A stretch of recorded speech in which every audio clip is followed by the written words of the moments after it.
On July 19th, 2017, a 21-year-old woman was admitted to a hospital in southwest London. She informed the officers that she and her friend Celine had been kidnapped. The kidnapper took them to a house where he forced them into intimate contact against their will.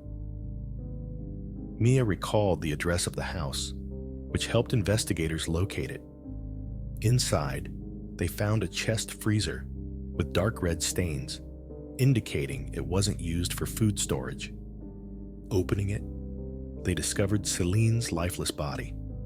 Forensic examination confirmed she had contact with a man before her death, with DNA evidence found on her body. Who was Celine Dookhran? Why was she killed? Who was the culprit? This is your partner in crime stories. Subscribe and let's move along this mysterious journey ahead. Celine Dookhran, born in London in 1997, was the eldest of three. She worked in a London bank and pursued makeup artistry. Sadly, she passed away. The house where she died, worth £1.5 million, wasn't linked to the crime. The owners planned to split their 6-bedroom house. They hired builders, gave them keys, and left. When police found Celine's body, the builders were gone and work was unfinished. This hinted one might be involved. But how was Celine linked to this? The police said they're working hard to understand what happened to the two young women. The 19-year-old's death is considered murder, and the 21-year-old's attack is seen as attempted murder. The police asked anyone with info to come forward. The major witness, Mia, survived but wanted privacy. Her real name was never disclosed. Mia told the police at the hospital that she and Celine knew the man who kidnapped them. Mia told the police the kidnapper's name, and they put him on the wanted list. She also mentioned another man with a mask, not known to her, involved only in the kidnapping, not the subsequent events. London has many surveillance cameras. Police used recordings to understand events leading to the crime. The first recording shows the perpetrator preparing. He brings a freezer from his blue pickup truck to the house where he later takes the captives. In another footage, the car appears in the morning, and the girls are already tied up in the trunk. Mia told the police the suspect they sought was 33-year-old Mujahid Arshid. He had been given keys to the house for repairs, but committed the crime there. Arshid brought the captives and forced them, despite knowing each other. Celine and Mia's pleas for mercy went unheard.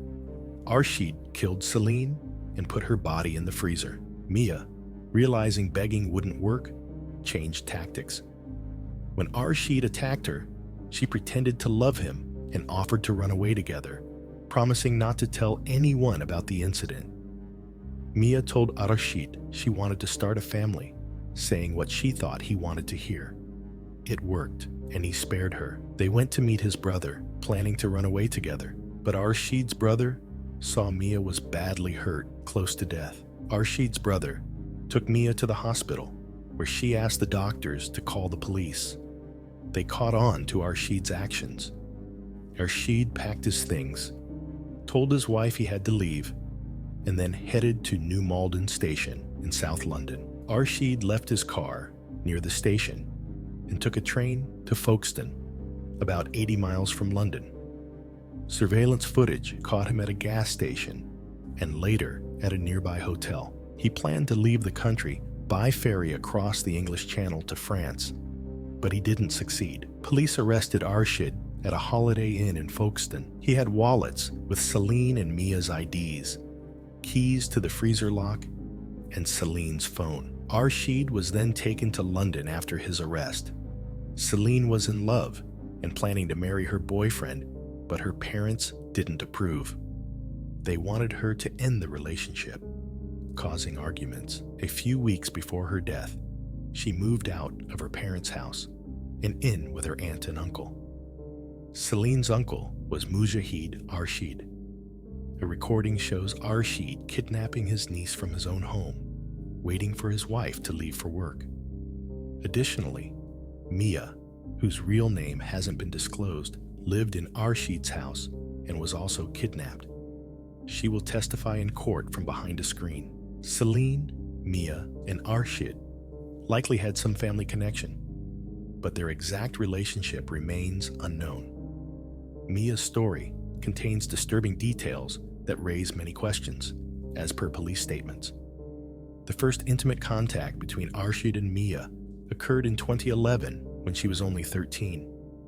Mia disclosed this to her parents during a family meeting, but Arshid denied everything, nearly leading to a fight. When the police arrived after the call, none of the girl's relatives explained the conflict, so the family believed Arshid's denial. After this, according to the police, he continued to force her into intimacy whenever she visited his house, insisting nothing was wrong with it. Now, here is the twist. In August 1949, Arshid could not get sulfuric acid and thus decided to use the chest freezer for his crime. It also became known that 4 years before the crime, Arshid had already come to the attention of the police. Back then, he started to correspond with a man on one of the adult forums, and the latter turned out to be an undercover police officer.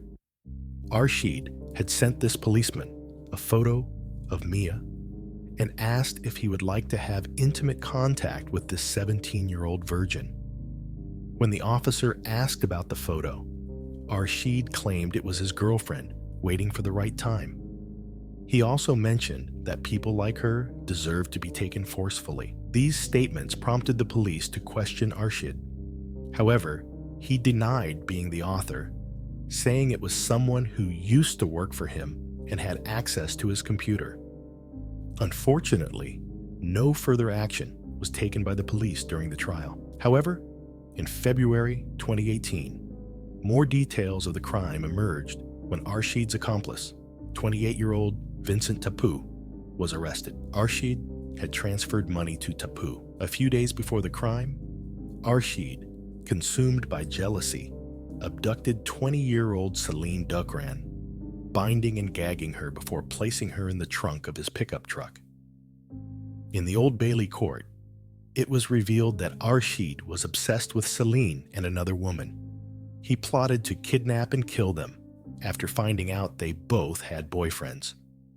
The prosecutor, Chryson AIT, stated that just before Celine's death, she had argued with her parents. They disapproved of her Muslim boyfriend, Omar, from Libya, insisting she should be dating a Pakistani man. Celine moved in with her uncle Arshid, who asked his builder colleague, Vincent Tapu, 28, for help in abducting the women. On July 19, the day after a family meeting where Celine was pressured to end her relationship with her boyfriend, things escalated.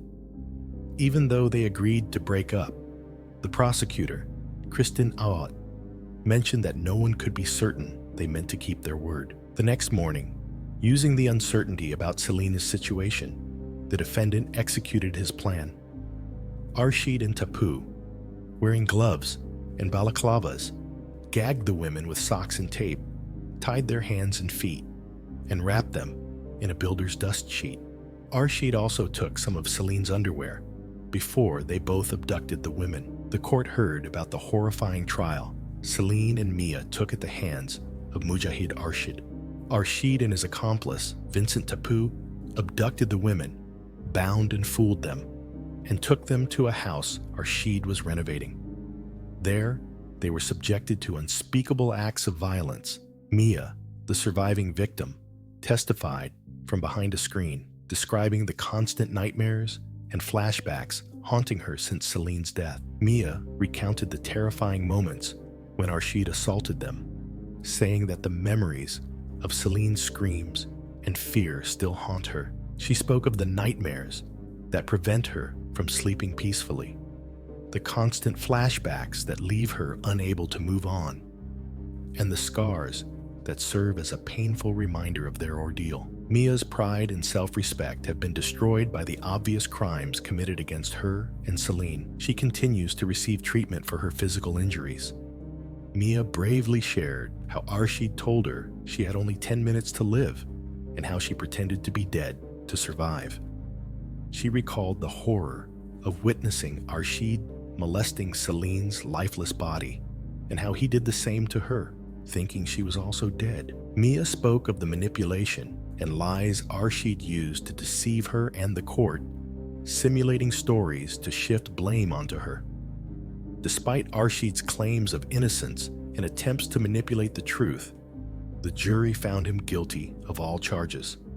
He was sentenced to 4 life sentences, with a possibility of parole after 40 years. Arshid's co-defendant, Vincent Tapu, was acquitted of all charges. The family of the survivor rejected the notion of honor killing, stating that Arshid's actions were driven by manipulation and deceit, not honor. They condemned Arshid's attempts to destroy the survivor's life and deceive the courts. What do you think about this case? Stay tuned. We'll catch you with a new nail-biting crime thriller tomorrow.